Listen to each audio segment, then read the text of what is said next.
Ce grand événement qui procède d'une décision du Conseil des ministres du jeudi 14 mars 2019 sous la haute présidence de son Excellence Monsieur le Président de la République, il a été décidé d'organiser un séminaire gouvernemental en deux étapes.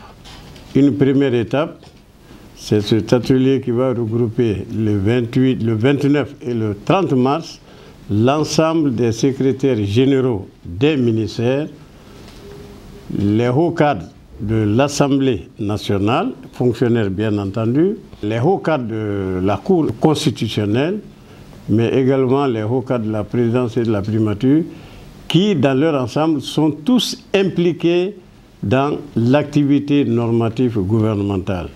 Et dans un deuxième temps, en avril, l'atelier des membres du gouvernement se tiendra toujours autour de la même thématique, c'est-à-dire le renforcement du cadre normatif et l'amélioration du dispositif de communication gouvernementale. L'intérêt de cet atelier, pour rappel, c'est le gouvernement qui a lancé un appel à la Banque mondiale pour apporter son appui à l'amélioration de la gouvernance globale de l'action publique.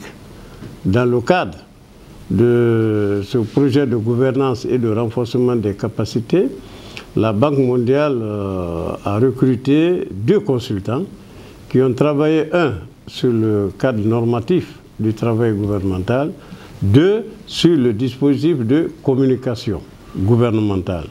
Alors, comme vous le savez, et la production des actes normatifs, c'est-à-dire les lois, les arrêtés, les décrets, les conventions, les accords, plus maintenant l'activité de communication, ces 2 volets constituent des enjeux de gouvernance publique. Et comme à chaque fois, le président ne cesse d'appeler les membres du gouvernement à améliorer justement la qualité des textes normatifs, mais également, on reproche même au gouvernement de ne pas communiquer assez, ou voire même que le gouvernement fait plus de l'information que de la communication. Donc, des études ont été réalisées pour faire le diagnostic d'ensemble en termes de production normative, mais également en termes de stratégie de communication. Il s'agira donc, pour les acteurs publics que sont les secrétaires généraux et les autres partenaires institutionnels, de s'approprier, n'est-ce pas, des résultats de ces études qui font un diagnostic pertinent, n'est-ce pas, de notre système normatif et notre système de communication. Et à la lumière de ce diagnostic, des propositions vont être faites et à l'appui, il se dégagera un plan d'action pour la mise en œuvre de ces recommandations. Dans un premier temps, tous les participants doivent se rendre à Bel-Air le jeudi soir, le 28 mars, au plus tard à 19 h, tout le monde doit être reçu, logé.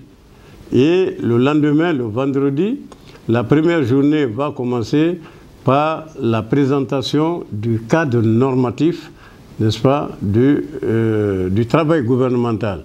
Comme vous le savez, pour mettre en œuvre les différentes réformes dans les domaines économiques, social, culturel, alors les administrations produisent suffisamment d'actes normatifs qui constituent en fait un levier pour définir l'option et les priorités du gouvernement. Donc toute la journée du vendredi sera consacrée à l'examen de l'activité normative, comment se fait le processus de production des actes normatifs depuis le début, c'est-à-dire le ministère porteur du projet jusqu'à l'adoption par soit le Conseil des ministres, soit par l'Assemblée. Donc on va mettre à table toute la procédure, tout le processus, et des débats vont s'en suivre. Parce que ce sont les acteurs eux-mêmes, les secrétaires généraux, les participants, c'est eux qui vont consolider les diagnostics. Une fois qu'ils auraient approuvé ces diagnostics, eux-mêmes, ils vont produire des idées, des propositions qui tendent à corriger les dysfonctionnements qu'on aura constatés.